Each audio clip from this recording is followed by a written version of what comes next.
I gotta be really honest with you here, Mike. Having your track with you, your options are going to be extremely limited. All I have for you is pretty much a security gig. And hey, Mike, up here. What? This is my normal work attire. Anyway. Yep, that's right. I made a new cosplay, and not just any cosplay. Our boy William Afton, Spring Bonnie, the man behind the slaughter, Purple Guy himself. But Freddy, you already made this video. Good on you for remembering, and yes, I already did this cosplay a while back. And to be honest, it's not my best cosplay. So I had figured it has been long enough, and I wanted to try it again. I simply went with my own design that I had sketched since there are so many Springtrap designs to choose from. So come with me as I show you how to make everybody's favorite purple killer bunny. All you need is some EVA foam, some regular squishy craft foam, some fleece fabric, a hot glue gun, and a lot of hot glue. And some determination. Now, majority of these materials can be found at your local craft/hobby store, but I prefer the one and only Joann Fabrics. I just love that store. No, I'm not sponsored. I wish I was. Your first part of the journey is creating the inside of the head, basically making the skeleton. Before you ask, no, it won't be made of spring locks. I know, it's not game accurate. I'm sorry. Instead, we'll use some EVA foam in the form of an exercise mat, which I got from 5 and Below.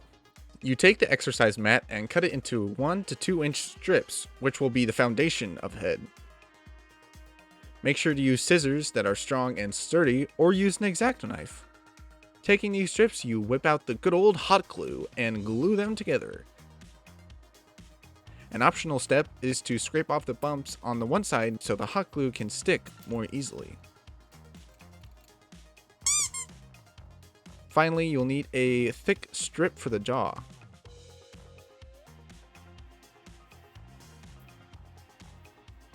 And finally, make sure it all fits. The foundation shouldn't be too loose, but more importantly, it shouldn't be too tight. So make sure to carefully measure your head. If it fits like a glove, you're on the right track.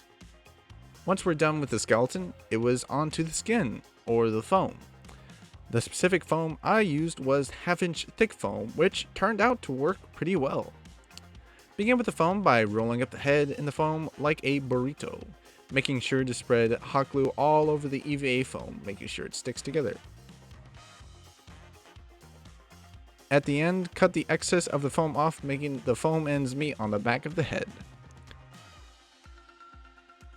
To map out his head, draw your face design with a marker. With my face drawn, I gave him the eye holes to the shape I wanted. This step was optional, but going back to the EVA foam, I added even more EVA foam pieces to create more foundation, making it more sturdy. To make the head look more round and less like a cylinder, it was time to cut the top of the foam into triangle pieces and folding them down on the top center of the head, making sure to keep the middle of the head exposed so we can put in the ears. While the foam filled most of the top, I used some spare pieces to fill up any cracks that were left untouched. Finally, we can start adding Springy Boy's ears. For this, I used 2 long pieces of EVA foam as the main body, while I cut a hole in smaller pieces, more of a square size, to give the ears a bit more structure. Before we get into the ears, it's time to make him even less like a bucket by giving him some shape, specifically with a snout. To create a snout, I took a couple pieces of foam and glued them together. Once glued on, I took my handy dandy scissors and shaved them down, making them more smooth and not as blocky. This process is really satisfying, but expect a really big mess you have to clean up. Or you could look at it as free artificial snow. But either way, make sure to not stay up too late and always give yourself breaks, like me, and I went to bed at an early time. Oh wait, never mind. Anyways, time to sleep. After a good night's rest, it is time to return to our bunny boy's ears. Simply sketch your design, cut it, and repeat it for the other side. Once you cut them out and you're happy with the shape, repeat that process 2 more times because we need the ears to be both with the bottom and the top pieces. I went with 3 half-inch foam pieces glued together with one layer having a cutout in the middle for the EVA foam piece. So in total, that would be 1.5 inches wide. Yes, I can do math. The foam ear pieces were done, but that wouldn't stand up just by itself, obviously. That means we're gonna need some new material for the foam pieces. I went to Joann's again and I got some sturdy bendable wires and some wire cutters. Simply cut the wires carefully and glue them into the EVA foam base. Just make sure to add a lot of hot glue because you don't want the wires to wobble. With the wires glued in, it was time to finally glue on the foam pieces. Once you're ready, you glue the back of the ears first and then the front piece second. For the top, just throw them on there. I meant glue them on there. Don't actually throw them on there. Finally, once all the ears are put on, the head really starts coming together. We already have a huge part of this cosplay done. And we also have a huge mess that we have to clean up. Although William Afton is a crazed maniac, he probably does make sure to clean up his work area. Once that was all done, it was on to the next half of the head, and honestly the part that I was very nervous about, the fabric! Due to Spring Bonnie's very simple color palette, we'll only need 2 kinds of fabric, basically 2 different shades of yellow. The specific type of fabric doesn't matter, but I recommend fleece fabric. Before we get to the fleece fabric, this step is optional, but I suggest taking some leftover fabric you don't need and gluing it down over the big gaps to make it more even when the fleece fabric is put on. I just happen to have red fabric lying around. Sadly though, it was late once again and it was time to go to sleep. I legit cannot preface this enough. Cosplayers need sleep. Finally, it was time for the fabric. I'm not the best when it comes to fabric patterns. I mainly just cut it out, enough, and eyeball it. I'm just too impatient to do that process. It does help though to have sewing pins to map out where the fabric should go when gluing. Speaking of glue, it was time to start gluing. After gluing it all down, it turned out really good. It definitely gave me the much needed confidence going forward. Now repeat for the front of the face because we don't want him looking like a piece of wrinkled cheese.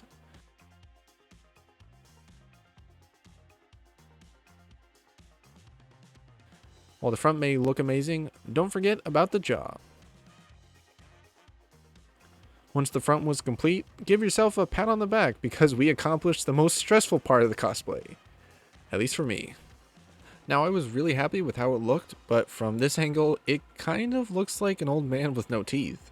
Which, according to the FNAF lore, William Afton is definitely a really old man. Now it wouldn't be our signature yellow rabbit without his yellow rabbit ears. Start with the bottom piece, which is pretty simple. It's just cutting a rectangle piece. Within his ears are circles. I don't know what they're called. Kind of look like potato chips, but for them, you just need a small piece of 1/2-inch foam and cover it with the lighter fabric. Once it's all done and ready, slap those 2 on there with our good friend, Mr. Hot Glue. Going onward to the top pieces, it gets a bit harder since it's more of a triangle piece. But once it's all glued on, don't panic if the top isn't closed. We shall solve that with sewing! And also, I just happened to be wearing one of my Five Nights at Freddy's shirts that moment. I swear I did not plan that out. Finally, don't forget the potato chips for the top. With that, we are done with the ears. Hooray! However, we mustn't forget about the snout. Glue on your design for the snout. I just glued on a simple piece of fabric. My snout officially was done, and most people would stop there, but I wanted to add a bottom snout since I wanted to give it a bit of flair and spice. Now, it wouldn't be a snout without a nose. FNAF noses aren't that complex, especially Spring Bonnie's. I cut out 2 1/2-inch pieces glued together and glued on some black fabric. Sadly, it doesn't squeak, but let's just pretend it does. Our bunny boy was looking good, but it was time to do his amazing smile, or his teeth. His teeth are simply a foam piece with white fleece glued on. Thankfully, we don't need a million teeth pieces since we're not making a nightmare animatronic. I decided to go with 2 bottom pieces with a large buck tooth on the top, in the middle. Once those chompers were glued in, it was time to add his little whiskers. I took the bendable wire I had before and I hot glued them in there. Just be careful though, they are very sharp. I learned that from experience. The simple solution was putting some hot glue on the ends of the wire to make it less pointy. To finish off his whiskers, I painted on a simple acrylic paint. But we aren't exactly done with that wire yet. Taking some spare pieces, I added some wiring around the ears and the mouth to add a little bit of detail. To preface this again, I'm not making an actual spring lock head. Although that would be cool, it probably would be deadly. Moving on, it was time to cover up the eyes with some good old mesh, since the eyes at this point were just big gaping holes. Cut simple squares of mesh and glue them on the inside. It really does a good job at covering up the eyes, but also keeping your hair from falling out. Now you can stop there, but I recommend doing one final step, the weathering.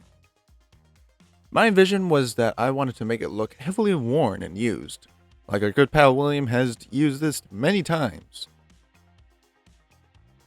Started mainly with lightly dry brushing it, but I also ripped some fabric to expose some wires, of which I had put in. Finally, to put the spring in Spring Bonnie, I made my own springs by twirling the bendable wire around and putting them in the ears. Now, after the long journey we had with this mask, we are officially done.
I present to you our signature yellow bunny.